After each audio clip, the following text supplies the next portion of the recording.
Danes v Pomurskem dnevniku. Premier sprejel novo izvoljeno predsednico. Pogovori z župani.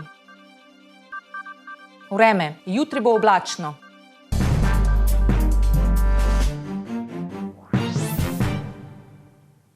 Spoštovane gledalke, cenjeni gledalci, lepo pozdravljeni. Premier Robert Golob je včeraj sprejel novo izvoljeno predsednico Natašo Pirc Musar.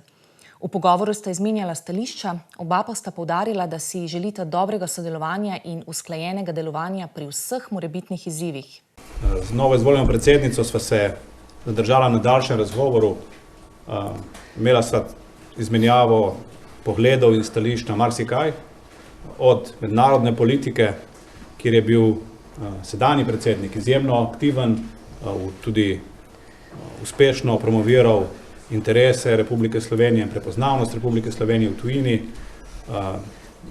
Po izmenjenih stališčih mislim, da bomo lahko to izjemno plodno sodelovanje na mednarodnem področju nadaljevali zagotovo tudi v bodoče. Kasneje sva se dotaknila tudi tega, kako v Sloveniji skupaj nasloviti nekatere od perečih izzivov, v smislu spodbujanja družbenega dialoga o temah, kot so podnebne spremembe, sovražni pogovor in podobno. In glede na to, da novo izvoljeno predsednico si bom drznil reči deliva iste vrednote, sva na koncu prišla do zaključku, da bo zagotovo sodelovanje zelo koristno, plodno in da bomo od tega na koncu kot družba vsi imeli več.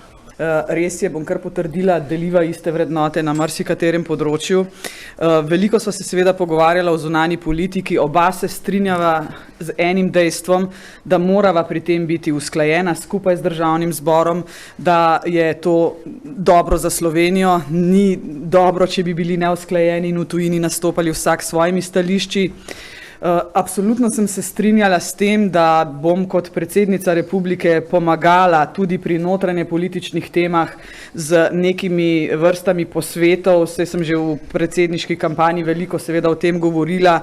Zdi se mi, da je predsedniška palača vendarle lahko nek poligon za razprave in se potem vladi Republike Slovenije seveda pove, kakšne zaključke smo na takšnih razpravah sprejeli in se potem predsednik vlade in vlada odločita, na katerih točkah lahko nadaljujejo svoje delo kot izvršilna veja oblasti in kje pač še lahko pomagam. Dogovorila sva se, da se bova redno srečevala, to mi je v veselje, si izmenjevala mnenja. Pogovarjala sva se tudi seveda o nestalnem članstvu Slovenije v Varnostnem svetu. Tukaj Slovenija vendarle mora narediti ogromno diplomatskega napora, da bo Slovenija uspešna. Prepričana sem, da lahko tudi sama pri tem seveda pomagam in to bo tudi ena od prioritetnih nalog, ki mi jo bo Ministrstvo za zunanje zadeve oziroma Vlada Republike Slovenije zaupala. V studiu se nam je pridružil Roman Leljak, ki je bil že drugič izvoljen za župana občine Radenci. Spregovoril je o svojem delu, ki ga sedaj nadaljuje, in o precej naporni kampanji. Prisluhnite. Nadaljujem z delom tam, ko sem končal. Nič se ni spremenilo, minilo je samo mesec dni napornih dnev, vse ostalo je enako. Se pravi, kampanja je bila naporna?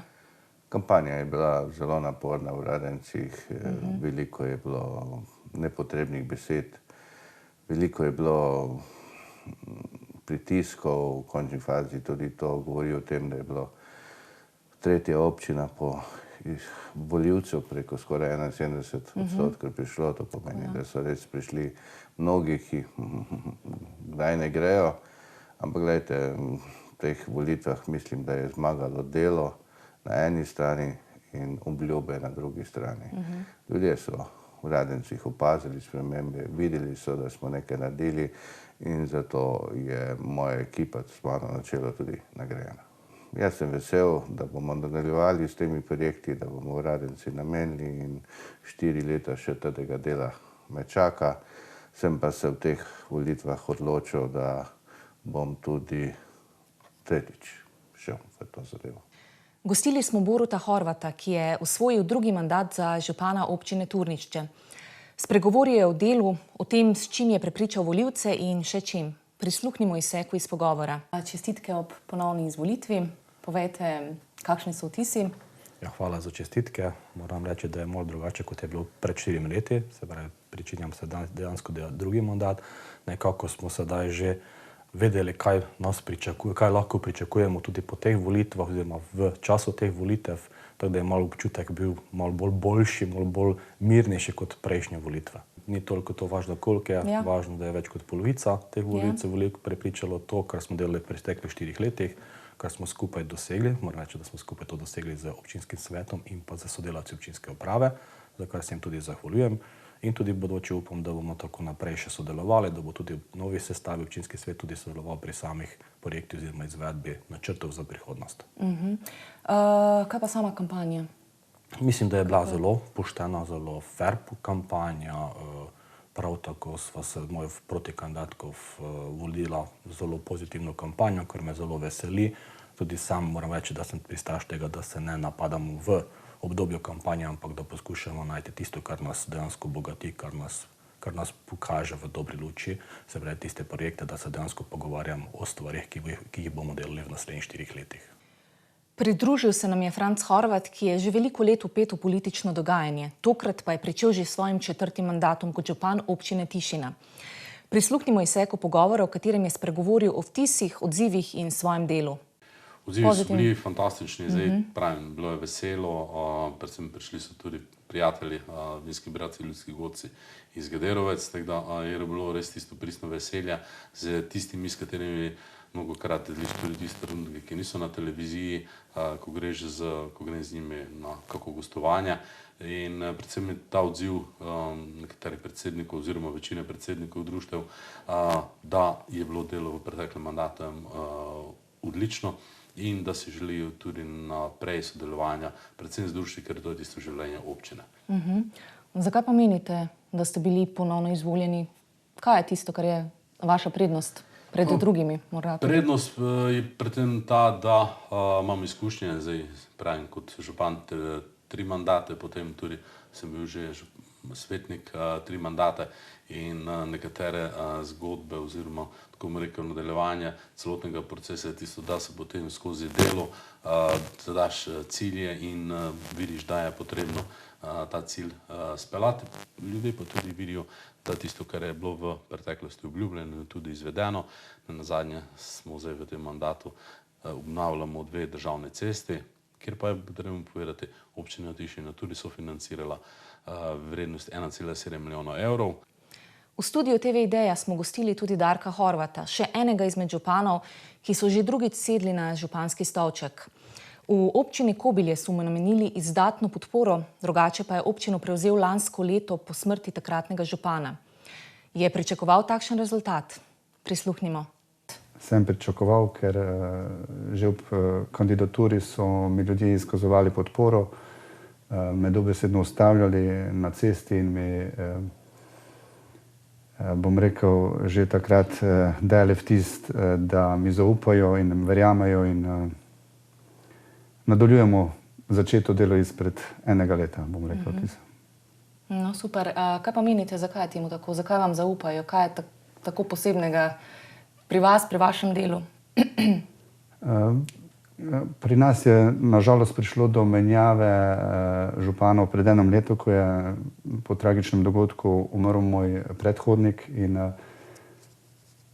takrat sem že na pobudo občanov sprejel kandidaturo, bil izvoljen in mislim, da se je v tem letu že pokazalo moj način dela, tudi projekte, ki smo jih predstavili občanom, smo dosegli, bom rekel, precej široko soglasje z njihove strani in mislim, da gremo v pravo smer, da imamo prave cilje in prave projekte.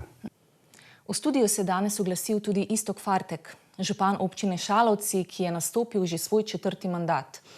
Kampanja je, kot je dejal, potekala po precej ustaljenih tirih, večjih presenečenj ni bilo, z nami pa je spregovoril o nekaterih prihodnjih načrtih. Poglejmo izsek. Če sem odkrit, sem upal, da večina ljudi, ker tudi ko so nas med samimi investicijami podpirali in pa tudi smo dobivali pohvale, sem nekako pričakoval takšen razplet, ampak volitve so vedno poseben dan. Mi smo že pred prejšnjim mandatom si zadali vizijo, cilje in pa tiste glavne investicije, ki bodo prinesle dodano vrednost in omogočile nadaljnji razvoj. To je vsekakor razvoj gospodarstva za izgradnjo poslovne cone, potem ureditev državne ceste skozi naselje Šalovce, ureditev infrastrukture s pločniki, javno razsvetljavo v drugi vasi in glede na to, da smo imeli v preteklosti tudi velike finančne težave, smo vse te finančne težave sanirali. Občina že 2 leti normalno posluje brez vseh izvršb, plomb, hipotek in dražb in nekako tudi za naslednje obdobje smo si zadali jasne cilje. Za konec pa še preverimo, kakšno vreme se nam obeta jutri. Danes smo imeli pretežno oblačen dan s temperaturami okrog 5 stopinj Celzija. V Krajinskem parku Goričko smo opoldne namerili 4, v Radencih 5, medtem ko je bilo v Murski Soboti in Lendavi 6 stopinj Celzija.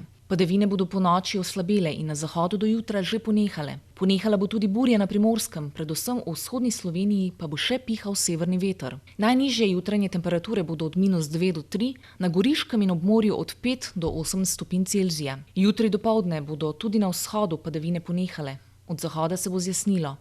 Najvišje dnevne temperature bodo od 2 do 7, na Primorskem do 13 stopinj Celzija. Najnižje jutranje temperature bodo v severovzhodni Sloveniji, v Murski Soboti in Mariboru od 2 do 3, dnevne pa okrog 7 stopinj. V četrtek bo večinoma sončno, zjutraj in deloma dopoldne po nekaterih nižinah megla. V petek bo sprva precej jasno z dopoldansko meglo po nižinah. Popoldne se bo od jugozahoda pooblačilo. Temperature v naših krajih bodo zjutraj od -2 do 3, čez dan pa od 7 do 12 stopinj Celzija. Toliko za danes v Pomurskem dnevniku. Več informacij o dogajanju v Pomurju pa najdete na naši spletni strani www.tvideja.si. Ostanite v naši družbi in nasvidenje do jutri.